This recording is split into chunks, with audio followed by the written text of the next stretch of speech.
Welcome to the week ahead reading for June 22nd through 28th. Today we're going to be using cards from the Moonology Manifestation Oracle deck. The first thing I saw was a bird flapping its wings, and something catches on to one of them. So, like from the perspective of the bird, it's like you look over and you're seeing, oh, there's something, it's like an orange clip on the wing. And so you can think about it as if it's like a bird tracker, like what will happen when people are doing research on the flight of birds. So the symbolism here is either literal in that it has to do with data tracking or monitoring. So one recommendation is checking your apps, looking at your settings, considering your tech usage. On the metaphorical side, what came through was that it's about, quote, restraints on freedom. So you think you're free, but what does that actually mean? So these are big thematic questions. This kind of surprised me when this is coming through because it feels like a departure thematically from the kinds of readings we've had recently, but the cards check out and make sense, you'll see. So the first one that came through was the new moon in Gemini, think it through. And this is pointing out that it really seems worth it to pay attention to everything I was just discussing and don't gloss over what's happening, even if it feels sticky or uncomfortable. And the signal here was that we're starting to think things through by the time we get to Tuesday. So Tuesday becomes a little bit of the turning point, and that gets us right into our second card, which is the first quarter moon in Scorpio, release your blocks. Here, the block is the tag on our wing, the shackles of our routine, our behaviors, our lives, anything that has positioned us to be under someone else's thumb. The idea of our spending habits was also coming up here, not just thinking about how much we're spending, but who we're giving our money to. So you can think about like big insert industry here. You know, when you're making a purchase, even if it's not directly from them, who owns that company and who owns that company? And it might require a little bit of research and looking into it more, but being mindful, being intentional about where you are putting your money. And this really brought me back to the idea of freedom that we were initially discussing. And this quote came through. Are we really free if we are paying our jailer to keep us comfortable and entertained? I asked further about what this specifically entails. So by the time we get to Tuesday and we're having this transition, what might the releasing our blocks look like in addition to the money aspect and continuing to go deeper with the questions around what our freedoms look like. But also, there could be a spiritual side to this. So maybe the reason that we are in this position, if we go some layers deeper, is because what's our relationship with discomfort and safety? We may sacrifice freedom for perceived safety, but it's actually a cage that restricts our movement, disconnects us from our souls, our vision, and inspiration. Most of this week is in this energy, and it came through that for our third and final card, it's something that just pops up. It's not that it is a full transition. We pretty much stay here. The backdrop is our first card. The experience of the week is in our second card. And then the third one could pop up, quote, as early as Thursday or as late as Sunday night. First quarter moon in Pisces, honor your feelings. When you release that block, just think about it simply as if you had a knot tied or you had a muscle knot and you release it. You have a pressure cooker, you release the valve at the top, the floodgates open.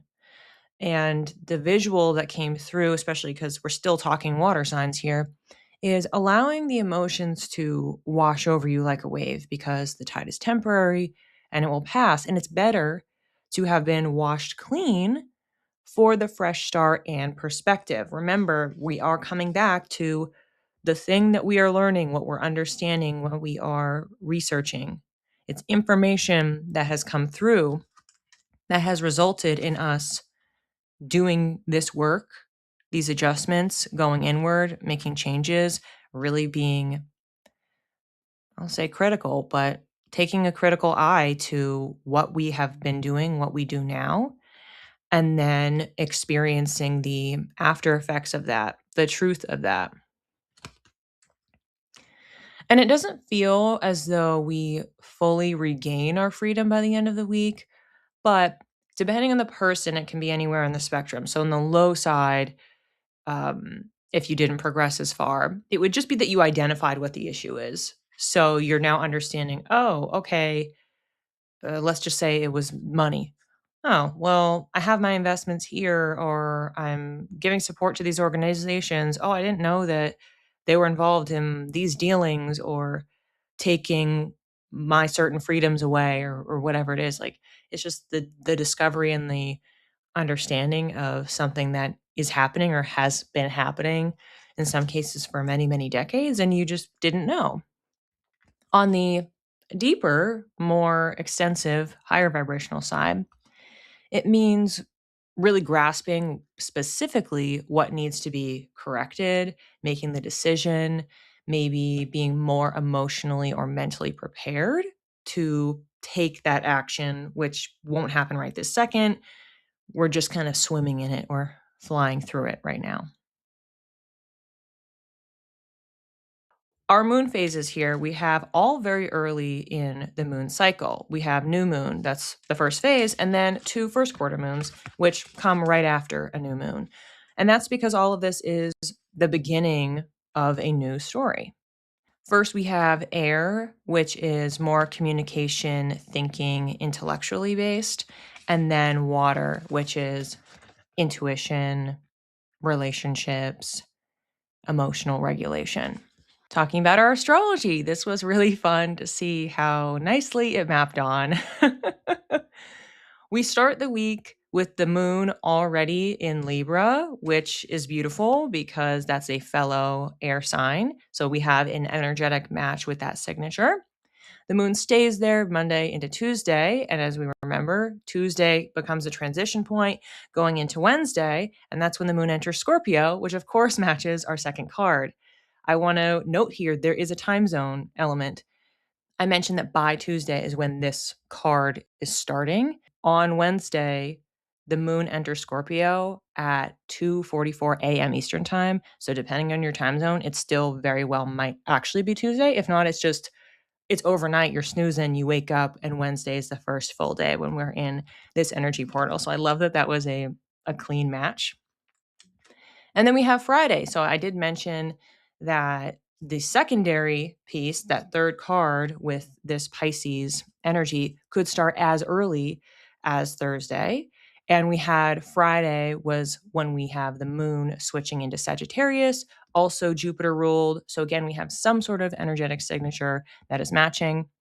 And further, this was supposed to pop up also as late as Sunday evening. And of course, Sunday afternoon, 3:30 p.m. Eastern time, could be later for you. We have Mars entering Gemini. So we have a bit of a full circle moment, but also it connects with what we were talking about. We're not necessarily taking action because we have Mars in Taurus right now. And we are learning, we're understanding. And then when we get to Sunday, and from late Sunday through August 11th, that is when Mars is in Gemini. And we can take that information and speak about it, research it, go do something about it based on what we have learned. So it sets us up to kick off that new leg of the journey. This week on Wednesday at 10 a.m., I have my July 2026 Astro Weather Report. If you would like to attend that, I will include the link below. And if you're interested in learning more about astrology, I know with the nature of this deck, we end up talking about astrology a decent amount. Reminder that I have an astrology foundations course that I released back in March. It includes 6 modules with nearly 4 hours of workshops and 3 companion workbooks. So you can check that out on my website too.